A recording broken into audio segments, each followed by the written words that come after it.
if these enterprises are starting to, if you'll pardon the term, smoosh their application into a container, that application does not know how to function as a container. It has no idea. It's expecting all of these enterprise add-ons that say a VMware environment has. Right. It's expecting vMotion and snapshots and all the other cool stuff that a traditional VM environment brings that doesn't exist in Kubernetes. Is the solution to smash more features into Kubernetes to add that stuff?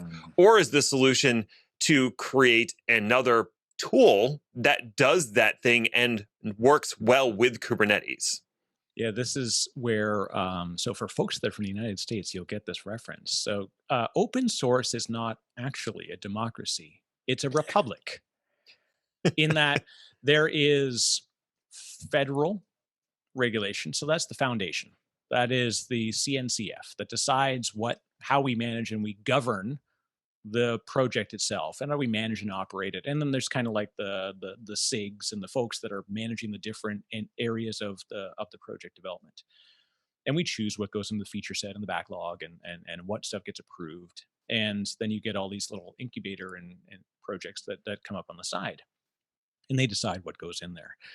All of those little projects and all those little subsets are the states. And so those states ultimately have their own local features, which they will, sort of surface up. And so what we end up with when we get this republic of open source is that at some point, the customer will request something and an enterprise vendor, Texas, will come along and say, we're totally going to do this. So I don't know if there's a Second Amendment for open source, but we're going to say we're all in, and this is, don't vMotion on me. Right? They're going to have a special flag they're going to put out and it's going to say like, no way, we're not going to allow this to happen. And then another area is going to say, well, guess what? We actually did it. So Tanzu, as an example, they're going to be able to vMotion, literally, because they own the term, a pod. And everybody's going to say, why would you ever do that? Why are you doing that? Right. And they say like, what isn't the whole idea? Like, well, imagine that. You could run a somewhat stateful application or even a stateless application. And when there was a resource issue, instead of rescheduling the pod and waiting for the app to kind of recover and survive the outages, which it should be built for, but you could actually physically and virtually move this pod to a different node when it was resource constrained, right? Mm-hmm. So you didn't actually have to make the portion of the app go away. You don't have to kill the services and respawn them on the other side like some kind of vampiric magic. You actually just move it. And now we are at a culture war but that goes against the fundamentals of all my 12-factoredness that I really want to adopt. But I'm the enterprise kid who has thousands of apps that, look, I can containerize it, but I can't handle it getting rescheduled at 11 a.m. on a Monday. It's going to suck. But if I could move it, if I could ensure that it would be stateful and survivable during business hours for 3 nines, whatever you're going to say, then guess what? I'm buying Tanzu. And so you're going to see those kind of weird enterprise-y distributions start to come in. Because we're in a situation where, as you put it earlier, Eric, you got 5,000 applications. Idealistically, yeah, you'd rebuild that app so that it can work properly in a cloud-native environment as intended. But since you don't have greenfield, we've all got brownfield, then you got to build the tooling to help support that application that you're, practically speaking, stuck with. Yeah, and I've there's one environment, to be careful we don't name names on these ones.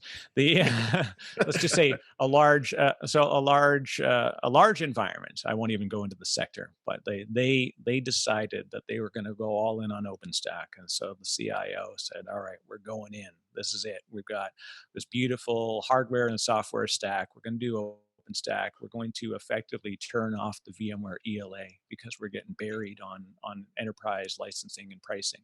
Why are we paying this sort of taxation on our infrastructure? We've got thousands of engineers, right? Most banks have more engineers than vendors do, right? They have people that just build applications all bloody day long. And so they said, what if we just took over and we build our own private cloud? And it was fantastic.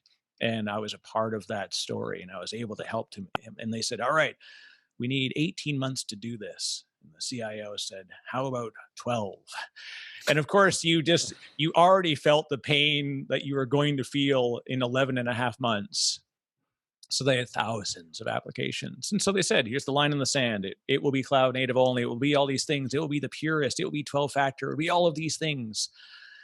And then 11 and a half months later, they had rewritten about 4% of their applications because they didn't have engineering time to refactor. Yeah.